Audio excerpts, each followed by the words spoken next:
بسم اللہ الرحمن الرحیم الحمدللہ والصلاة والسلام علی رسول اللہ۔ جو بندہ اذان کے بعد یہ کلمات کہہ دیتا ہے، یہ کلمات اتنے بابرکت ہیں کہ اللہ رب العالمین اس کی زندگی کے سارے گناہ معاف کر دیتے ہیں۔ حضرت سعد بن ابی وقاص رضی اللہ عنہ سے مروی ہے، صحیح مسلم کی حدیث ہے، رسول اکرم صلی اللہ علیہ وسلم نے فرمایا،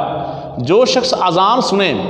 اذان سننے کے بعد ثم یقول، پھر یہ الفاظ کہہ دے،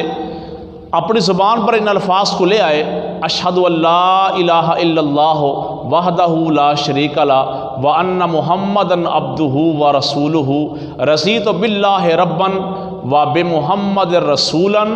وبالاسلام دینا غفر لہ ذنوبہ۔ پیارے نبی کریم صلی اللہ علیہ وسلم فرماتے ہیں، جو یہ کلمات اپنی زبان پر لے آتا ہے، اللہ رب العالمین اس کے گناہوں کو معاف کر دیتے ہیں۔